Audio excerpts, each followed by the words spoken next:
In 2023, Americans spent nearly $39 billion on semaglutide, more than any other drug on the planet. Not cancer treatment, not heart medication. A weekly injection that tells your brain to stop being hungry. And most people taking it have no idea what it's actually doing inside their body. They know it works. They've seen the before and afters. They've heard the debates. But the biology, the real mechanism, that part got skipped. That ends today. Subscribe if you believe understanding something is more powerful than just using it. Because what this drug does to your brain, not your stomach, your brain, is the part nobody's talking about. The drug everyone's talking about and nobody's explaining. $39 billion. One drug. 1 year. More than chemotherapy, more than insulin, more than anything else Americans put in their bodies in 2023.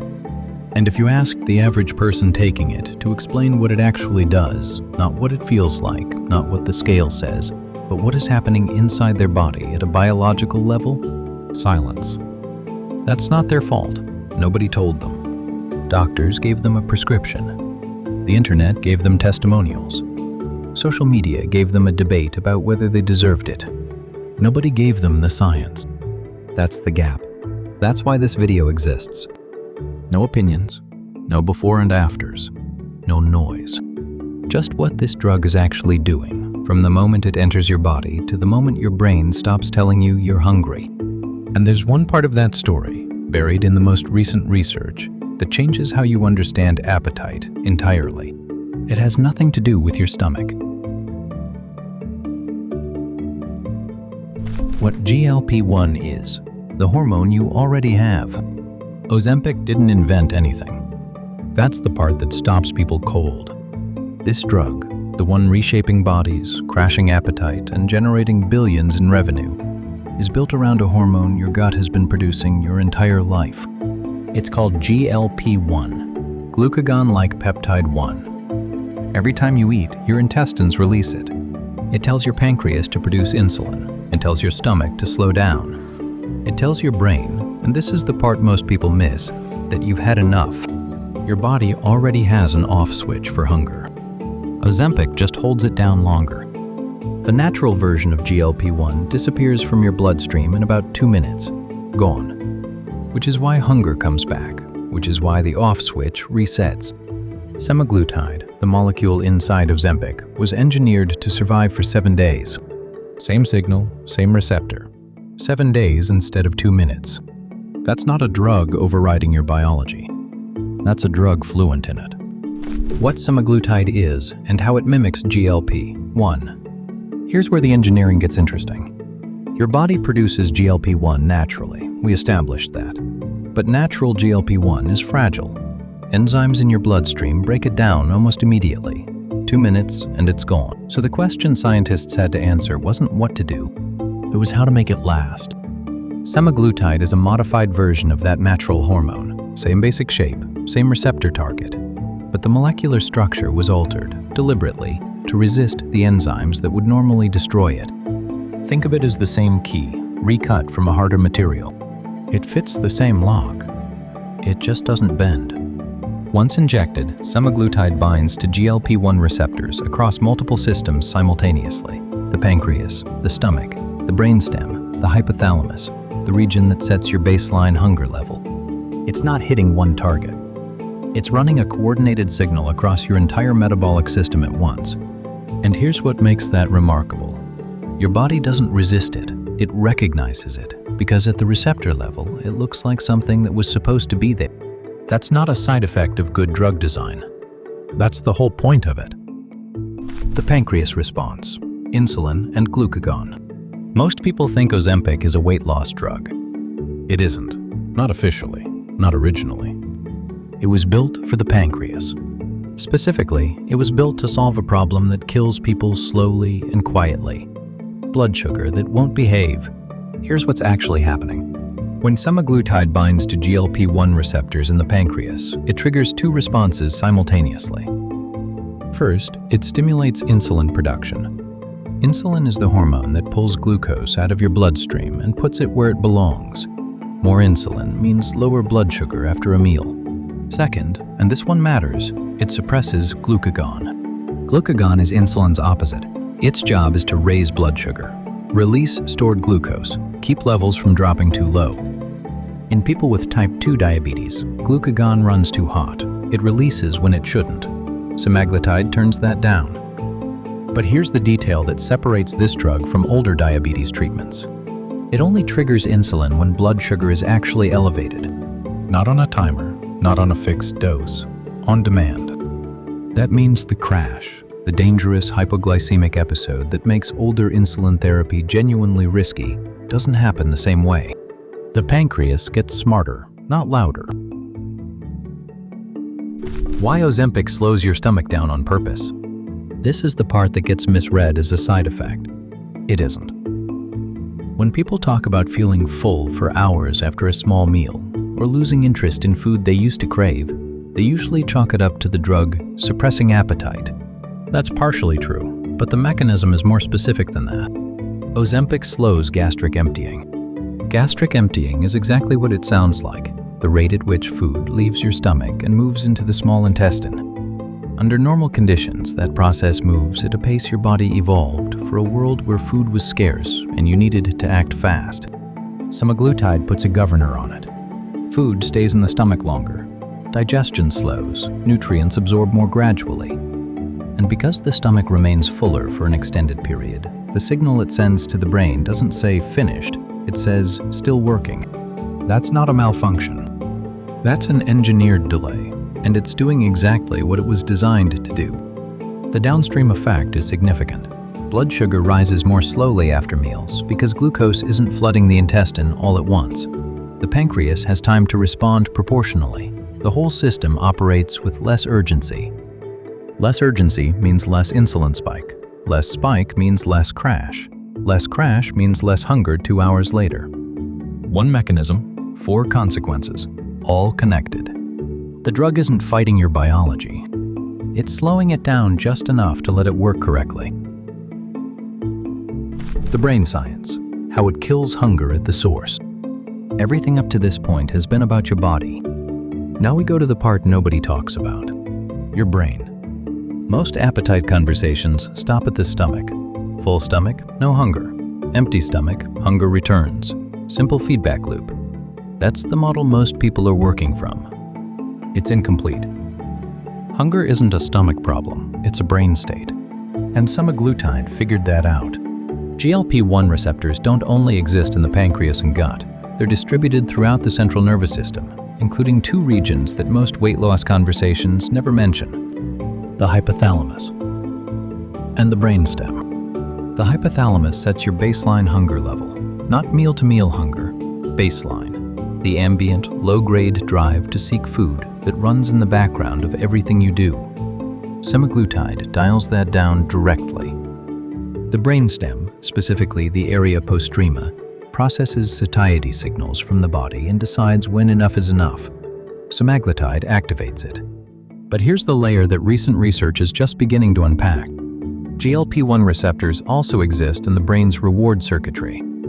The same system that makes food pleasurable, that makes certain foods feel compulsive, that makes you eat past full because something on the plate still looks good. Semaglutide appears to quiet that too. Not eliminate it, quiet it.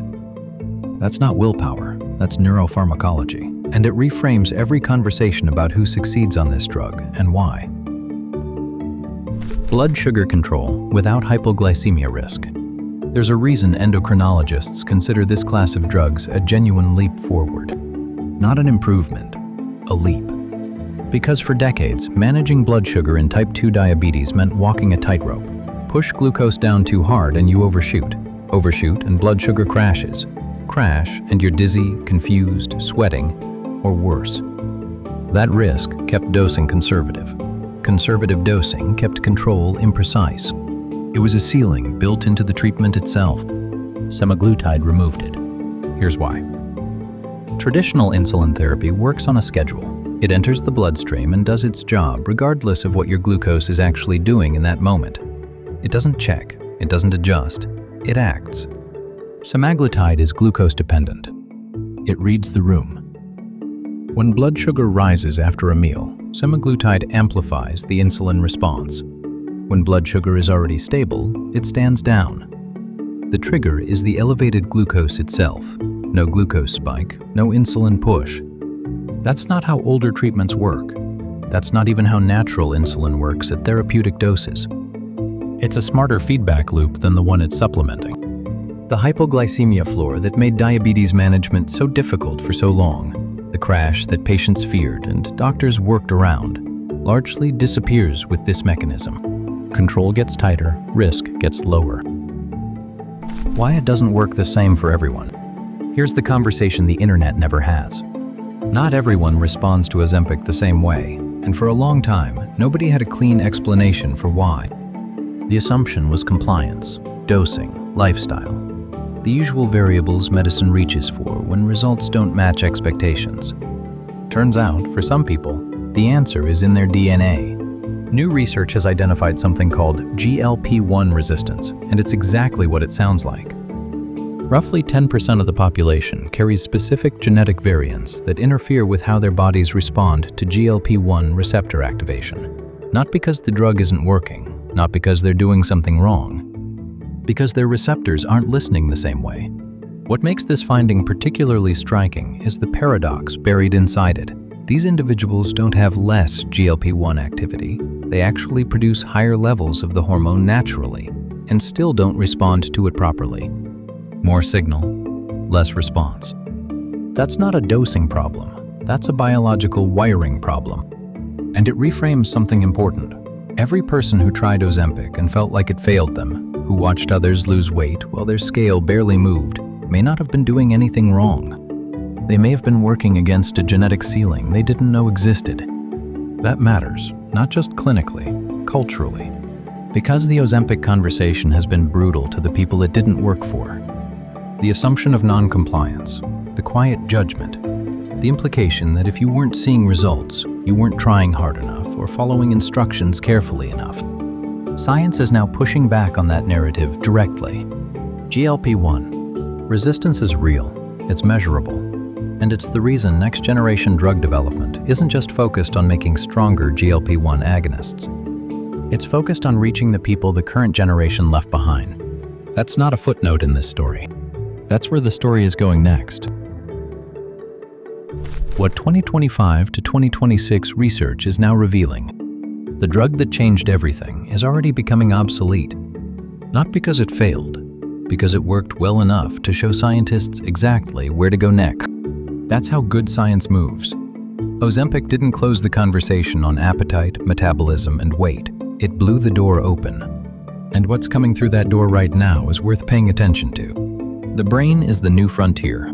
For years, GLP-1 research was focused on the periphery, the gut, the pancreas, the stomach, the metabolic mechanics. Then the brain data started coming in. Scientists are now mapping exactly which neural circuits GLP-1 drugs activate, and finding that the architecture of hunger, reward, and satiety is far more complex than the original models assumed. The hypothalamus isn't one switch, it's a system of systems. And semaglutide is only hitting part of it. That gap is where the next generation of drugs is being engineered, not to replace GLP-1 receptor activation, but to add to it, to reach the circuits current drugs don't fully touch. The natural Ozempic discovery. Stanford scientists recently identified a naturally occurring molecule, a tiny peptide called BRP, that mimics semaglutide's appetite-suppressing effects through a different pathway entirely. In animal studies, it reduced appetite and body fat, without the nausea, without the muscle loss, without the constipation.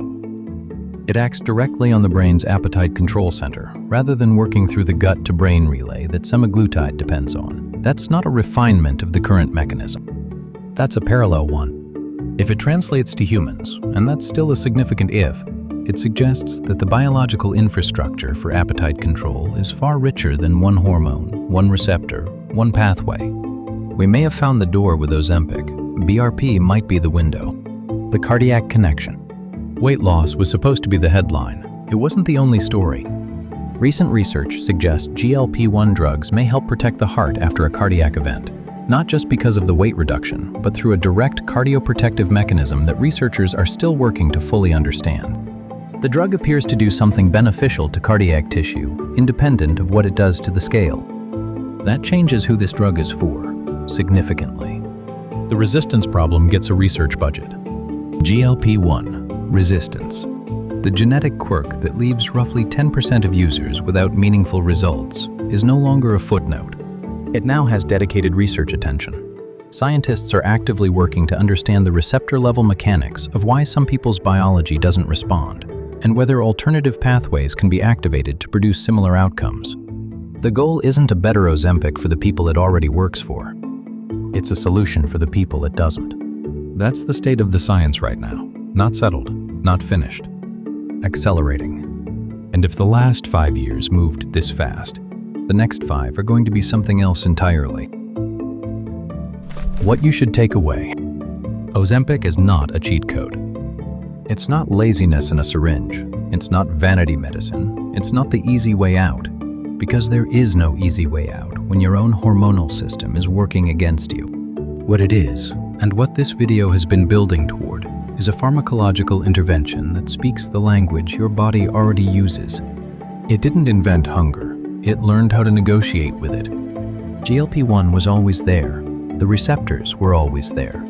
The signal pathways connecting your gut to your pancreas, to your brainstem, to your hypothalamus, all of it existed long before semaglutide did. The drug found a way in. And understanding that, really understanding it, changes how you think about the people using it. The people it worked for, the people it didn't, the people who needed it for diabetes and got weight loss as a bonus, the people who needed it for weight and got cardiac protection they didn't expect. It changes the judgment, because the judgment was never based on the biology. It was based on assumption, on cultural narrative, on the idea that body weight is purely a discipline problem, and that anything solving it chemically must be circumventing something that should require suffering. The science disagrees. Appetite is not a character flaw. Insulin resistance is not a moral failure, and a drug that corrects a hormonal imbalance is not fundamentally different from one that corrects any other. We just decided this one was different because of what it fixes. That's worth sitting with. This channel exists to give you the real story, the version the industry doesn't always volunteer, the version that requires actually understanding the mechanism before forming an opinion. You now have that. Use it accordingly. The side effects nobody prepared you for. The brochure mentions nausea. It mentions constipation, fatigue, maybe some injection site discomfort. Standard pharmaceutical disclaimer language designed to inform you just enough to sign the consent form. It doesn't mention what happens to your face, or your relationship with food, or the fact that some users report a quieting of compulsive thoughts, not just about eating, but about alcohol, gambling, and other reward-driven behaviors entirely unrelated to weight. That's not a listed side effect. That's the reward system getting recalibrated, and nobody fully understands it yet. There are also signals in the data worth knowing, potential links to vision changes, and in some users, severe gastric motility issues that go well beyond the expected discomfort. The drug is powerful. Powerful things have edges, and you deserve to know where they are. Most people will finish this video knowing more about Ozempic than the person who prescribed it explained. That's not a flex. That's a problem with how medical information moves in this country. This channel exists to close that gap. Not with opinions, not with agendas, with the actual science delivered to people who are smart enough to handle it. If that's the kind of content you want more of, subscribe to The Aesthetic Insight. Every video is built the same way this one was. No hype, no judgment, just the real story.